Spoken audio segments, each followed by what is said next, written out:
Денеска сме тука да ги презентираме политиките во овие 2-3 години, што СДСМ ги предонесе за жените во политиката и во сите други области, во општеството, бидејќи жената е многу важна за општеството. Ние сме се бореле, се бориме и понатаму ќе се бориме за нашите права, за да бидеме подеднакво со мажите во општеството. Жена, значи ние денеска сме со мотото со мокни жени, мокна држава. Мокна жена, значи жена која има доблест да даде помош на некој. Мокна жена е да даде љубов на некој. Мокна жена да биде во собрание. Мокна жена е да води фабрика. Мокна жена е да го води семејството. Ако продолжам понатаму, мислам дека многу има што да кажам. Мокни сме сите тука жени. Денеска ги промовираме политиките за жените во државата во овие 2-3 години. Почитувани пријателки, другарки, социјалдемократки, почитувани гости, кои што секогаш ни ја давате безрезервната поддршка, јас ќе кажам денес колку сме, толку сме. Меѓутоа, поддршката на жените не е само на оние кои што сме тука. Поддршката на жените е и пред телевизиските екрани, во домовите, онаму во производствените капацитети, на работните места. Знаеме дека денес дел од жените работат. Меѓутоа, ако сите ние, како социјалдемократи, ако ние, како жени, не го носиме овој ентузијазам кој што имаме во нас, нема да бидеме овде. И ако не сме заедно, единствени, без разлика каде припаѓаме. Без разлика на која политичка партија припаѓаме, без разлика на верска, национална припадност, без разлика на тоа дали сме жени или мажи, ние нема да успееме во борбата. Во борбата која што ја водиме како жени, борба за женските права, за еднаквост меѓу мажите и жените, ќе успееме само тогаш кога од една страна ќе ја добиеме подадената рака на мажите, од друга страна ќе ја добиеме подадената рака од жена на жена и која ќе ја добиеме подадената рака од политичарите, од општеството, од институциите, од законодавната власт. И токму како резултат на тоа сме денес овде. Меѓународниот ден на жената 8 март. Знаеме, почнало од 90-тите години. Гласот на Клара Цеткин за правото на глас и за работнички права се провлекува низ децениите и голем број на жени политичари, жени функционери, жени домакинки дале свој придонес во таа борба. И ние токму денес овде ја испраќаме таа порака. Порака дека ние жените сме овде, присутни сме, видливи сме и ќе бидеме видливи до крај да изодиме таа борба до крај. Борбата за еднаквите можности меѓу мажите и жени. Таа е пораката која што денес ја пуштаме овде како жени, како социјалдемократки, како пријателки, како другарки.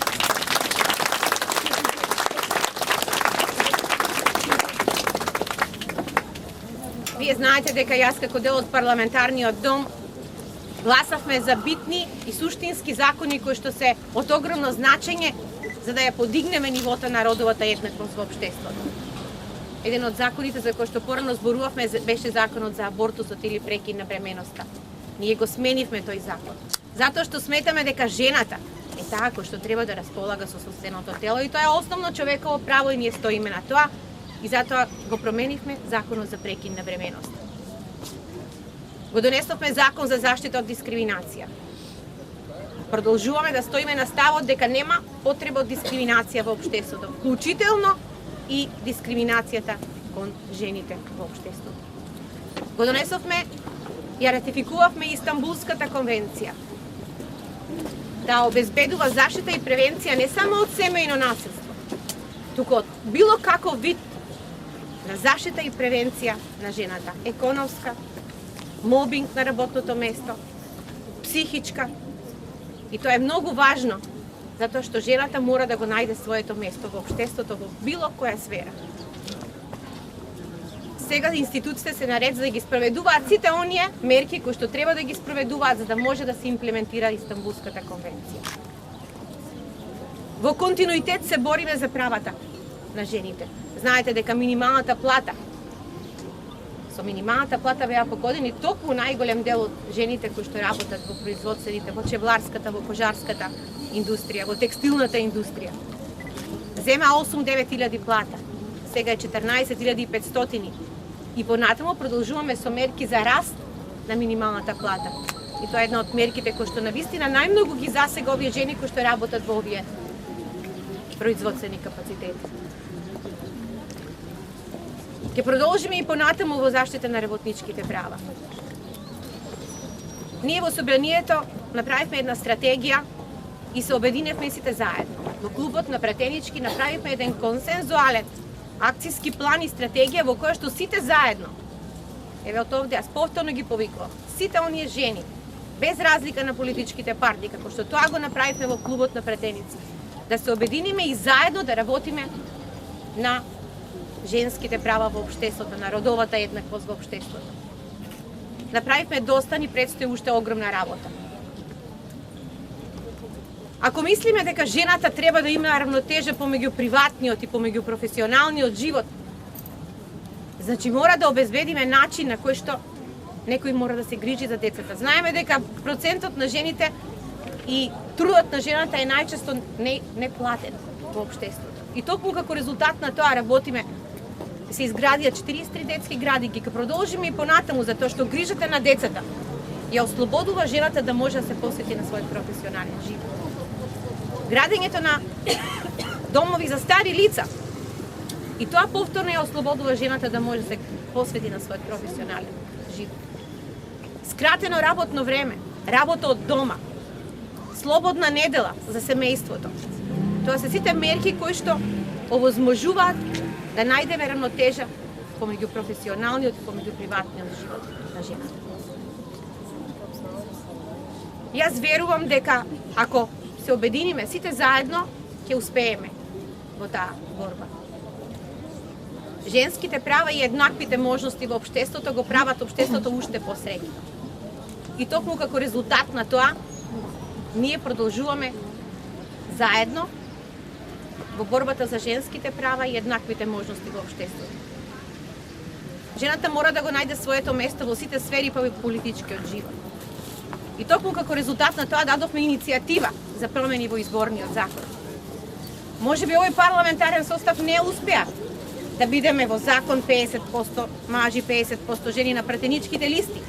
Меѓутоа, мојата матична партија, нашата матична партија, Социјалдемократскиот сојуз на Македонија најде храброст и на овие парламентарни избори одиме 50% мажи и 50% жени.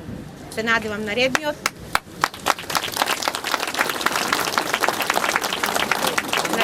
парламентарен состав ќе го стави тоа и во изборниот закон.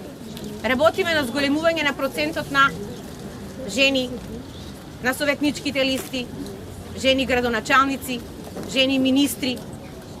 Таа е нашата цел. Ние знаеме дека жените се мокни и можат да се носат со сите проблеми во општеството. 8 март велиме е меѓународен ден на жената. Не. Наш ден е секој ден. Вие знаете, секој од нас, секој ден, кон семејството, кон пријателките, кон местото каде што работиме, дава дел од она кој што ние го имаме како жени. Таа мок кој што ја имаме во семејството, на работните места, ние мора да ме пренесеме повисоко. Оному каде што жените може да донесуваат храбни и мокни одлуки како функционери, како политичари и да учествуваат во креирање на и локалните и централните политики. Таа е нашата цел и јас мислам дека ќе успееме во тоа. Родовото буџетирање веќе навлегува длабоко во дел од нашите министерства. Дури и во Министерство за одбрана каде што имаме жена. Најмокните министерства кај нас ги водат жените. Министерство за одбрана, Министерство за труд и социјална политика, Министерство за финансии. Таа е таа борба за која што ние се боревме во изминатиот период. И мислам дека со она кој што како сме почнале ќе успееме и понатаму. Би сакала еве на крај да ви го честитам овој празник 8 март, меѓународниот ден на жената, и да ги повикам сите да ни се приклучат. Само ако сме заедно и единствени, реков, без разлика на етничка, национална, верска, политичка припадност. Ние тоа го докажавме и во парламентот преку клубот на пратенички. Можеме заедно да се избориме за она кое што навистина ни припаѓа како основно човеково право. Еднакви сме два, еднакво мотни како мажите. Ви благодарам од се срца.